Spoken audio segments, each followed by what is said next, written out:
What if the very thing you are praised for becomes the reason the world turns against you? This was Ogadinma's fate. Ogadinma was a beautiful girl. Her beauty was the type that could not be hidden. People noticed her everywhere she went. When she walked into a place, men would stop to look. Women would whisper among themselves. Her peers envied her. Some admired her, others hated her secretly. But behind the beauty was a very humble family. Her father was a farmer who also did some carpentry on the side. Her mother sold foodstuffs in the market to support the family. They were not rich, but they had dignity. They made sure their 3 children, Ogadinma, her younger sister Ola, and their youngest brother, never went hungry and always went to school. Her parents were very traditional in their upbringing. Her father was strict and often reminded them, "Children, the world is not easy. Beauty will not feed you. Only wisdom and hard work can feed you." Her mother too always added, "Respect, humility, and discipline will take you farther than beauty." But Ogadinma never paid much attention to those words. As she grew into her teenage years, her beauty began to attract attention everywhere she went. Boys would line up just to talk to her. Some even fought over her. Slowly, Ogadinma began to enjoy this attention. By the time she finished secondary school, she was already known in their community as the girl everyone admired. When she gained admission into the university to study accounting, her parents were proud. They believed her future was secure. The night before she left for school, her father sat her down. "My daughter," he said firmly, "we have trained you as best as we can. Don't let this beauty deceive you. Remember where you come from. Remember that in life, sense is more important than face." Her mother added softly, "Don't follow bad friends. Read your books. We suffer to get you here. Don't waste our efforts." Ogadinma nodded and smiled. "Yes, Mama. Yes, Papa. I will not disappoint you." When she got to the university, it was like a new world. There were rich students with flashy cars, expensive clothes, and connections. Yet, despite her humble background, Ogadinma's beauty made her stand out immediately. Everywhere she went, lectures, the hostel, even the cafeteria, people noticed her. Boys wanted her number, girls wanted to be her friend. At first, she tried to balance things. She went to lectures regularly, joined study groups, and even participated in class discussions. But the constant attention began to distract her. It wasn't long before a group of rich girls befriended her. These girls lived differently from the average student. They drove around in cars, traveled on weekends, and wore the latest fashions. They noticed Ogadinma's beauty and quickly drew her into their circle. At first, she felt out of place. When they went shopping, she could not afford the things they bought. When they talked about vacations, she had no experience to share. But they told her, "Don't worry, Ogadinma. With your beauty, life will always be easy. Men will do anything for you." Slowly, she started to believe them. The first time they invited her to a party, she hesitated. But curiosity won. That night, she experienced a lifestyle she had never imagined. Expensive drinks, loud music, flashy cars, and older men who looked at her like she was a prize. She was hooked. From then on, parties became normal. She began skipping classes to prepare for night outings. She started smoking and drinking, things she never imagined doing back at home. Her grades began to suffer, but she didn't care. After all, people kept telling her she was destined for a good life because of her beauty. Back at home, her parents still believed she was doing well. They would proudly tell neighbors, "Our daughter is in the university studying accounting. She will be an accountant one day." They had no idea how far she had drifted. Things changed when her younger sister Ola gained admission into the same university. Ola was different from Ogadinma. She wasn't as physically striking, but she was focused, respectful, and determined to succeed. When Ola moved into the hostel and saw her sister's new lifestyle, she was shocked. Parties almost every night, men coming to pick her up in cars, constant absence from lectures. Ola became deeply worried. One evening, when Ogadinma staggered back to the hostel after a night out, Ola gathered courage to talk to Ogadinma. Ogadinma, please change your lifestyle. This is not how our parents trained us. You are missing classes. You are wasting your future. Our parents will not like to see you like this. But instead of listening, Ogadinma grew angry. She slapped Ola across the face. Don't ever talk to me like that again. Who do you think you are? You are just a small girl. Mind your business. Ola held her cheek, tears in her eyes. From that day, she stopped advising her sister directly, but decided she would one day tell their parents. Meanwhile, Ogadinma went deeper into her new world. She began traveling with her friends to different cities for parties. Sometimes she would disappear for days, only to return with new clothes, expensive perfumes, and cash. She started dating married men who spent heavily on her. On campus, she was now seen as one of the big girls. She dressed in the latest fashion, carried the most expensive handbags, and walked around like a queen. Students whispered about her, some admiring, some jealous, and others warning each other not to end up like her. But Ogadinma didn't care. She was convinced that this was the good life. Still, Ola couldn't remain silent. After watching her sister spiral out of control, she decided to inform their parents. One afternoon, she sent a long text message to their parents, explaining everything. How Ogadinma was missing classes, spending nights outside, following men, and risking her future. When Ogadinma's parents received Ola's text message, they were shocked. Her father read it 3 times before handing it to his wife. At first, they didn't want to believe it. How could their promising daughter, the one they sent to school with so much hope, be living such a reckless life? Her mother wept. I told you this beauty will cause trouble. Didn't I say it? We trained her with everything we had, and she has chosen to disgrace us. Her father was furious. He decided they would travel to the university unannounced. 2 weeks later, they showed up at Ogadinma's hostel. It was early in the morning. Ola was in her room, reading when they arrived. She ran to hug them, tears of relief in her eyes. Papa, Mama, thank God you came. Please, talk to her before it's too late. Ogadinma, however, was not in the hostel. She had gone out the night before and had not returned. Her parents waited the whole morning. By afternoon, she finally came back, wearing a short dress, her makeup smudged, and smelling of alcohol.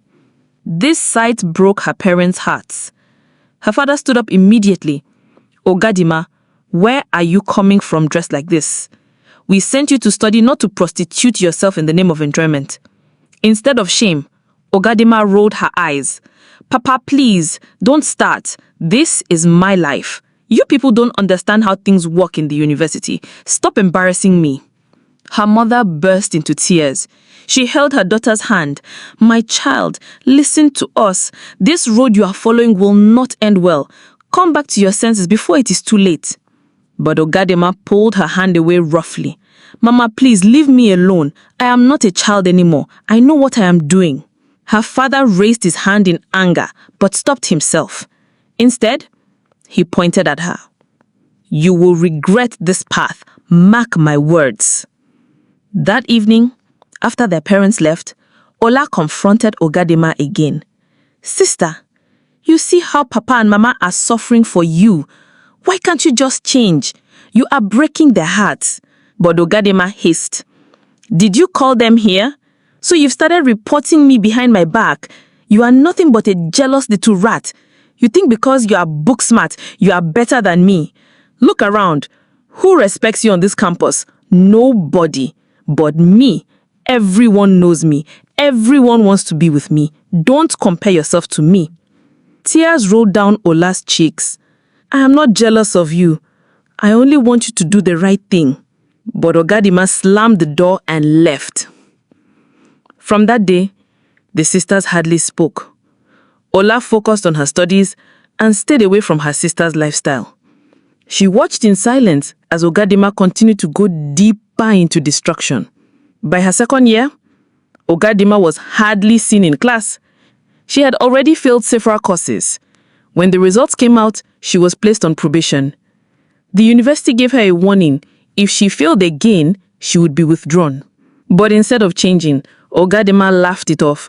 Do you know who I am? She bragged to her friends. There are people in this school who can make problems disappear. As long as I have money and beauty, nothing can happen to me. Her rich friends encouraged her. Don't mind them. You are too fine to suffer. Men will always take care of you. True to their words, married men with power and money spoiled her. She began traveling to Abuja, Lagos, and Port Harcourt for weekends. She would disappear from school for weeks, only to return with more clothes, more jewelry, and more money. She moved into a better apartment off campus, far from the watchful eyes of her sister. One of the married men she relied on was caught in a messy scandal. His wife discovered his affairs and confronted him publicly. To save face, he cut off every relationship outside his marriage, including Ogadinma. Another man who had been funding her lifestyle was arrested for fraud. His assets were seized, his accounts frozen. Overnight, the money he used to give her disappeared. One by one, the men who had been her sponsors began to withdraw. Her rich friends who once praised her began to distance themselves.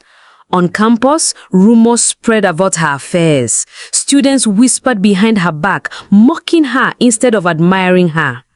Still, Ogadinma refused to face reality. She clung to her fading lifestyle, going out with anyone who could still give her money. Meanwhile, Ola was thriving. She attended lectures, studied hard, and passed her courses with good grades. Her lecturers noticed her seriousness. She even got selected for a departmental scholarship. Their parents praised her every time they spoke on the phone. But for Ogadinma, things only got worse. By her third year, she had failed so many courses that she was officially expelled from the university. The letter came like a bombshell. She was given no second chance. When she received the news, she collapsed on her bed, staring blankly at the paper. All her pride, all her confidence in her beauty came crashing down in that moment. She tried to call her rich friends for help. None picked up. She sent messages begging for assistance, but nobody responded. Even the men who once begged for her attention ignored her calls. For the first time in years, Ogadinma felt truly alone. When their parents found out, her father was furious. "Didn't I warn you? Didn't I tell you that beauty without sense is useless? Now look at the shame you have brought on us." Her mother cried so much that neighbors came to console her. "My daughter, why? Why would you throw away your future like this? What did we do wrong?" Ogadinma had no answer. For the first time, she felt the weight of regret. After her expulsion, Ogadinma's world collapsed piece by piece. The men she had depended on slowly disappeared. Those who once showered her with money and gifts turned their attention to younger girls. Her rich friends stopped picking her calls. On campus, she was no longer a queen. She was a cautionary tale. But Ogadinma still refused to face reality. She kept chasing the lifestyle, desperate to hold on to the glory days. She went from city to city, man to man, hoping someone would save her. But with each passing month, her beauty began to fade. The once admired skin lost its glow. Even her health began to fail. She coughed endlessly, grew weaker, and had frequent fevers. The same body she used to boast was now betraying her. One night, after another fruitless outing, Ogadinma collapsed in her small apartment. She reached for her phone and scrolled through her contacts. She called the men who once fought to spend time with her. No answer. She called her so-called friends. Nobody picked up.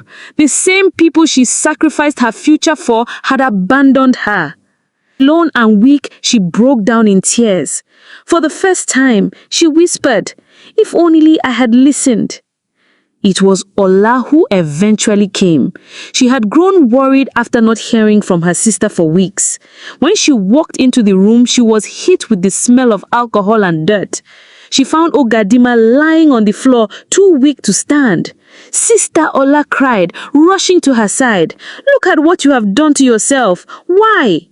Through tears, Ogadinma whispered, "Forgive me, Ola. I should have listened to you. I should have listened to Papa and Mama. I destroyed my future with my own hands." Ola's eyes filled with tears. Despite the pain her sister had caused, she helped her up, cleaned her, and took her to the hospital. When their parents arrived and saw Ogadinma, they were heartbroken. Her father shook his head. "Didn't I warn you? Beauty without sense is like a candle in the wind. It shines for a moment but dies quickly. You chose the wrong path and now you see the end of it." Her mother sobbed as she held her daughter's frail hands. "My daughter, all that glitters is not gold. The parties, the men, the clothes, they were traps, not blessings. If only you had listened." Ogadinma wept uncontrollably. The reality sank in.